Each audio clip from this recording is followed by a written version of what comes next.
안녕하세요. 한 주간 동안 잘 지내셨습니까? 우리 오늘은 1교시 영상으로 수업을 시작하고 있습니다.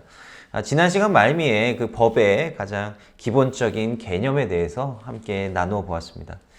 이 현대의 법에 좀 비유를 하면서 이 법이 어떠한 기능을 가지고 있고 법을 통해서 우리가 그 사회에 대해서 어떠한 이해를 가질 수 있는가에 대한 기본적인 이해를 가져봤고요. 그리고 또 법에 어떠한 형식으로 갖춘 법이 존재하는가에 대해서도 우리가 함께 배워보았습니다.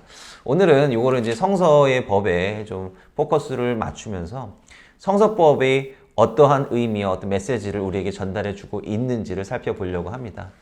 그러나 우리 여러분들 성경을 잘 읽어보셔서 아시겠지만 이 성서법이라고 하는 것이 굉장히 복잡합니다. 그리고 이거 세세하게 이걸 하나하나씩 공부하고 좀 생각해 보면 좋겠지만 이 개론 수업에서는 이 모든 것들을 세세하게 다 다룰 수는 없겠죠. 이제 전반적으로 큰 틀에서 우리가 좀 생각을 해 보려고 합니다. 이 성서의 법은 특이하게도 이제 내러티브 사이사이에 이렇게 끼어 있게 되는데요. 그래서 비평적인 학자들은 이제 성서의 법만을 다 따로 떼가지고 이 여러 가지 성서의 법들을 나열하고 비교를 함으로써 이것이 어느 시대의 것이고 이것이 어떻게 다르고 어떠한 종교적인 어떤 사회적인 발전상을 보여주는 것이다. 이것에 이제 포커스를 맞췄다라고 하는 것이죠. 그러나 우리는 계속 이제 해오던 대로 전체적인 지금 우리가 가지고 있는 본문의 형식, 내러티브 사이에 이 법들이 끼어 있는 형식을 그대로 놓고 그 사이사이에서 왜 이러한 법이 생겨나게 됐고 특정한 법들이 이 위치에 놓이게 되었는가를 좀 생각을 해보려고 합니다. 그와 아울러서 성서의 법을 이 고대 근동의 법들과 좀 비교를 해봄으로써 성서법이 가지고 있는 특징들을 알아보려고 합니다.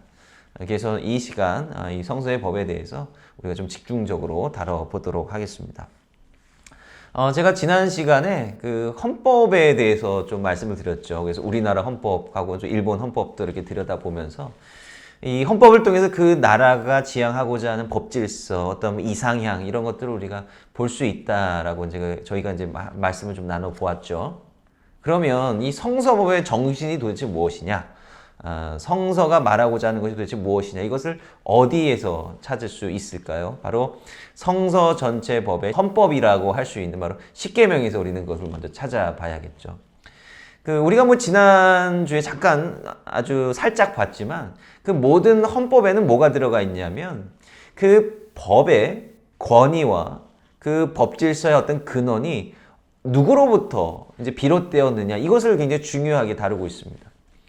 민주국가에서는 이 법의 권위가 어디서부터 나오겠습니까? 바로 국민들로부터 나오는 거죠.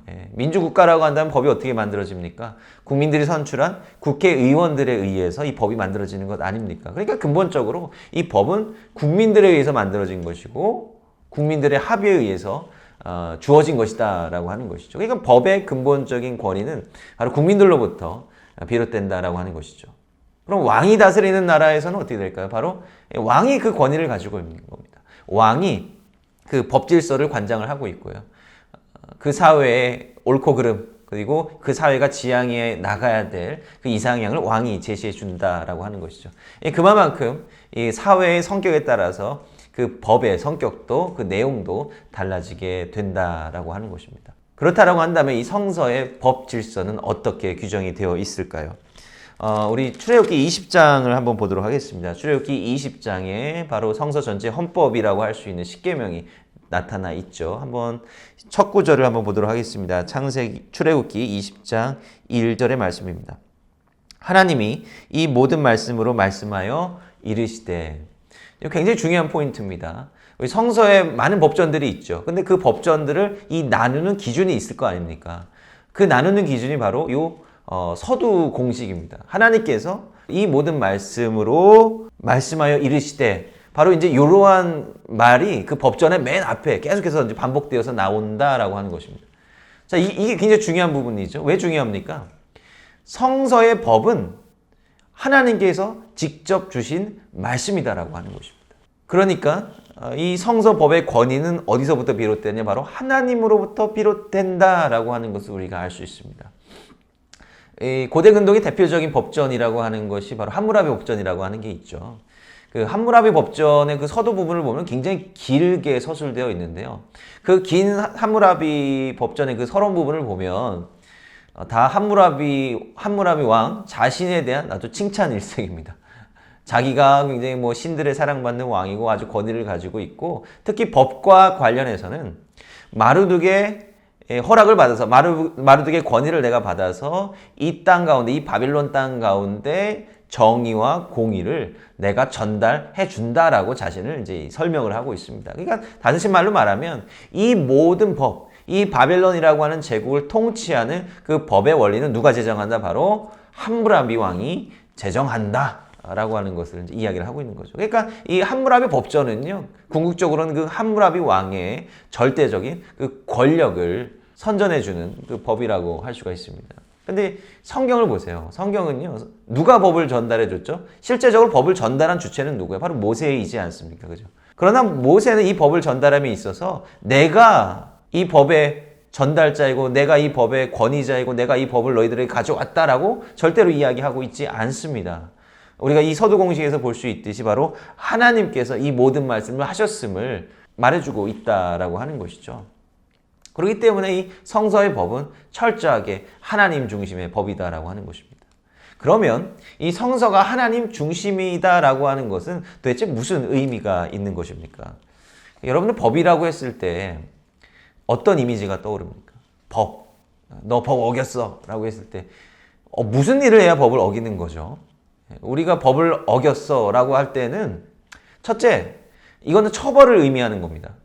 우리가 법을 어기면 당연히 처벌을 받죠. 벌금을 내든지 감옥에 가든지 우리는 처벌을 받게 되어 있습니다. 그리고 처벌받는 법의 종류가 뭐죠? 실제적으로 이 사회에 악을 끼치는 행위죠. 뭐 살인을 한다든지 도둑질을 한다든지 뭐 사기를 친다든지 뭐 이런 거 아닙니까? 직접적인 물리적인 피해를 주는 일을 말하는 것입니다. 그런데 하나님 중심의 법이라고 했을 때는 무엇이냐면 하나님의 차원으로 올라가는 거예요. 하나님의 차원에서 이 법이 고양이 되고 그 기준이 더욱더 훨씬 더 높아진다라고 하는 것입니다. 무슨 말인가 하면 이 법보다 더 큰 범위의 이 질서를 규정하는 원칙들을 뭐라고 합니까? 바로 윤리도덕이라고 하죠. 윤리도덕. 그러니까 예를 들면 뭐 길가에 쓰러져 있는 사람이 있어요. 그 사람을 일으켜주고 그 사람을 도와주라. 이것은 윤리도덕의 영역이죠. 어떤 사람이 길가에 쓰러져 있다 할지라도 내가 그냥 지나쳐 간다고 해서 처벌받지 않습니다. 그건 법의 영역이 아니라 윤리도덕의 영역이기 때문에 그렇습니다. 그런데 하나님께서 법의 주관자가 되시기 때문에 하나님께서 우리에게 요구하시는 그 법의 수준이 훨씬 더 높다라고 하는 것입니다. 한번 예를 한번 볼까요? 출애굽기 23장 4절과 5절의 말씀입니다. 내가 만일 내 원수의 길 잃은 소나 나귀를 보거든 반드시 그 사람에게로 돌릴지며 내가 만일 너를 미워하는 자의 나귀가 짐을 싣고 엎드러짐을 보거든 그것을 버려두지 말고 그것을 도와 그 짐을 부릴지니라. 참 묘하죠. 하필이면 내가 싫어하는 이 왼수 같은 자의 이 가축이 떠돌고 있어요. 이 가축이라고 하는 거 엄청난 재산 아닙니까? 근데 미워하는 자의 가축이라고 할지라도 그것을 반드시 되돌려주라라고 하는 것이고, 내가 싫어하는 자가 아니라 나를 미워하는 자가 짐을 부리다가 이제 그 나귀에 태워서 짐을 부리다가 그게 넘어졌어요. 그런 걸 보거든 달려가서 도와주라라고 하는 것입니다. 사실 이거는 현대법의 측면에서 봤을 때 이거는 윤리도덕의 원칙이지 이게 법전에 들어갈 내용이 절대로 아니다라고 하는 것이죠. 그런데 하나님이 이 법의 주인 대신 하나님이 법의 주인 대신 바로 이 성서의 법 안에는 바로 이 윤리도덕적인 부분까지도 이 법의 영역 안에, 테두리 안에, 지켜야 될 테두리 안에 들어가 있다라고 하는 것입니다. 이 신약에 보면 예수님께서 이 법에 대해서 한 단계 더 업그레이드 하시죠. 마음에 미워하는 마음을 가진 사람은 그게 살인하는 것이다라고 이야기를 하고요. 그 마음 가운데 음욕을 품은 자마다 간음한 것이다라고 예수님께서 말씀하시지 않으셨습니까?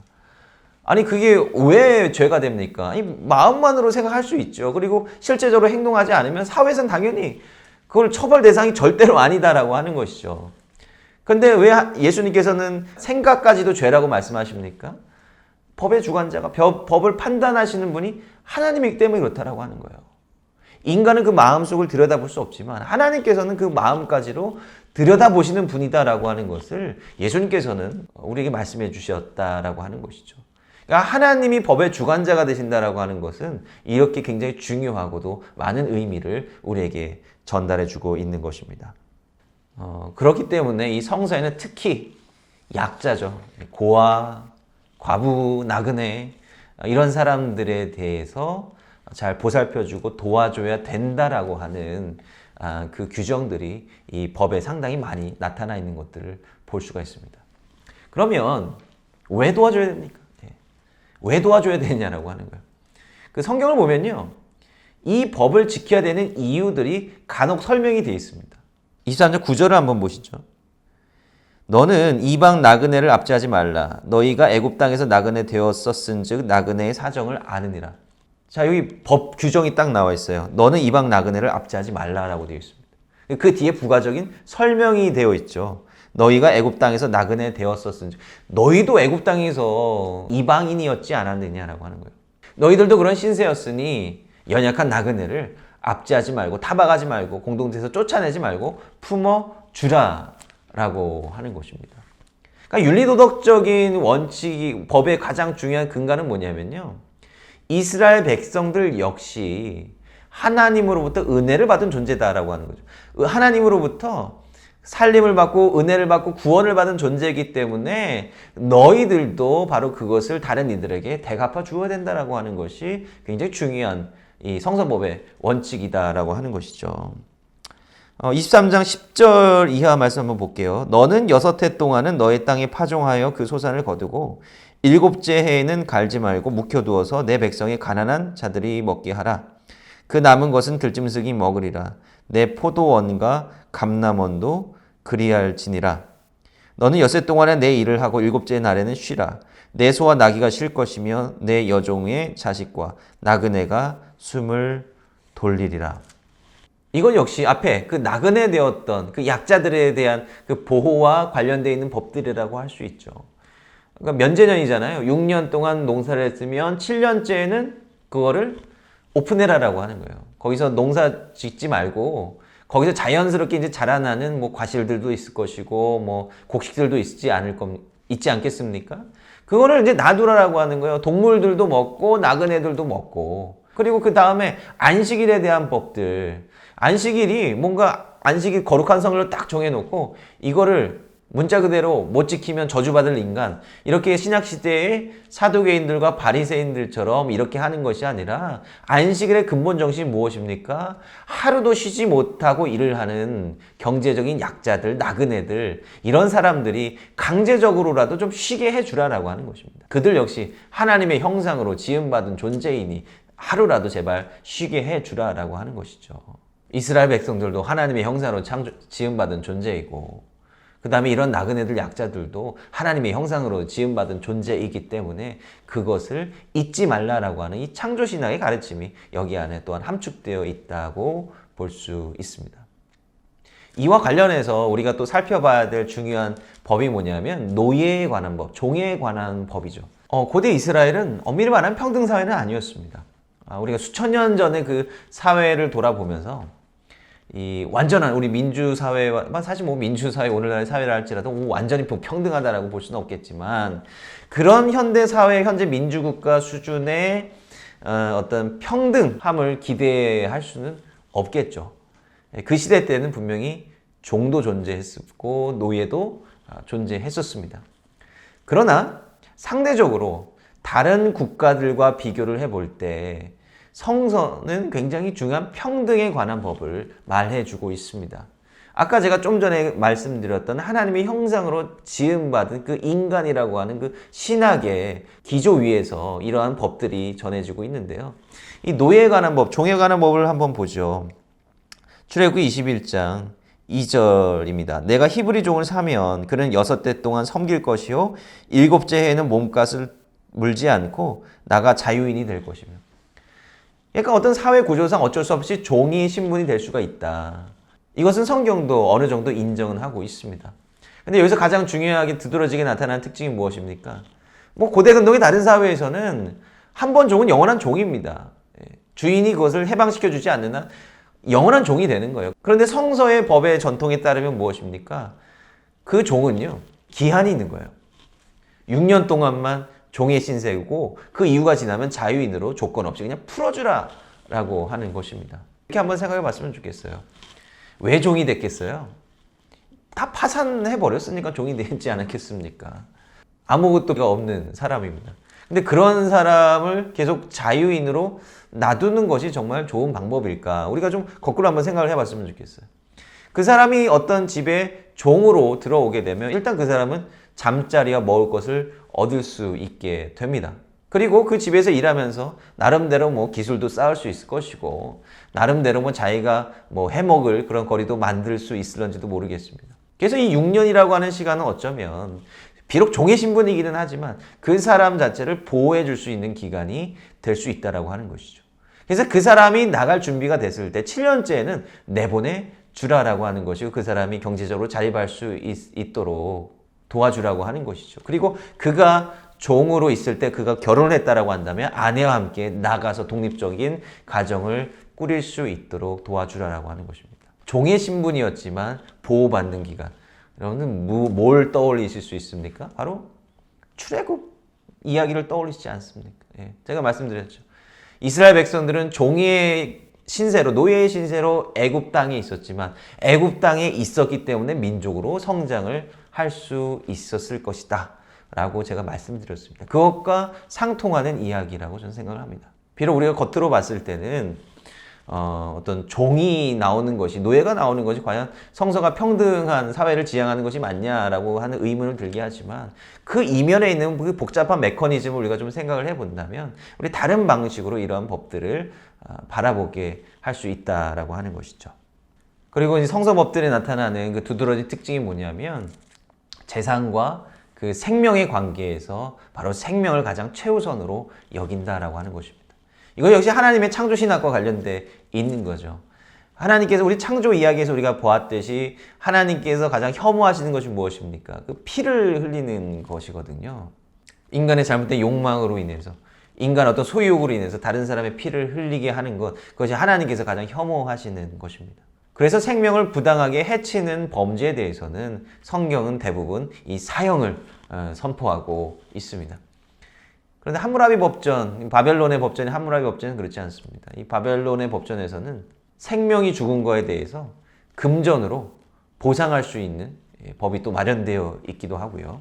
그리고 이 아랫사람이나 여성이 이 재물을 훔쳤을 때 그 사람을 또 사형에 처하기도 합니다. 그러니까 재산이 침해됐다라고 하는 것에 대해서 소유가 침해됐다라고 하는 것에 대해서 이 함무라비 법전은 가장 큰 주안점을 둔다라고 하는 것이죠. 우리는 또 이러한 측면에서 이 생명을 가장 중요하게 여기시는 그 하나님의 그 메시지를 우리가 성서법에서 또 발견할 수 있게 됩니다. 그리고 뭐 이외에도 여러 가지 성서법의 특징들이 있겠지만 이제 마지막으로 이제 말씀드리고 싶은 것은 바로 연좌제에 관한 것입니다. 이 고대 근동 사회에서는 그 연좌제 적용이 아주 상당히 빈번했습니다. 연좌제란 무엇입니까? 어떤 부모가 죄를 저질렀으면 그 자식들에게도 죄가 동일하게 적용되는 것입니다. 그러니까 한 부모가 뭔가 문제를 일으키거나 범죄를 저지르면 그 온 가족이 그 공동체에서 쫓겨나게 되는 것이죠. 아니면 그 온 가족이 다 죽임을 당하게 된다든지라고 하는 것이죠. 옛날 뭐 우리나라 옛날 역사나 뭐 중국의 역사를 보면 뭐 3족을 멸한다, 9족을 멸한다 이런 연좌제가 아주 잔인하게 시행이 되고 있지 않았습니까? 그러한 일들이 이 고대 사회에서 빈번하게 일어났다라고 하는 것이죠. 근데 신명기 24장 16절 보시면 이렇게 기록이 되어 있죠. 아버지는 그 자식들로 말미암아 죽임을 당하지 않을 것이요 자식들은 그 아버지로 말미암아 죽임을 당하지 않을 것이니 각 사람은 자기 죄로 말미암아 죽임을 당할 것이니라. 이게 정의라고 하는 거죠. 자신이 짓지도 않은 거에 대해서 부당하게 처벌되어서는 안 된다라고 하는 것. 근데 이게 나중에 어떻게 또 발전이 되냐면요.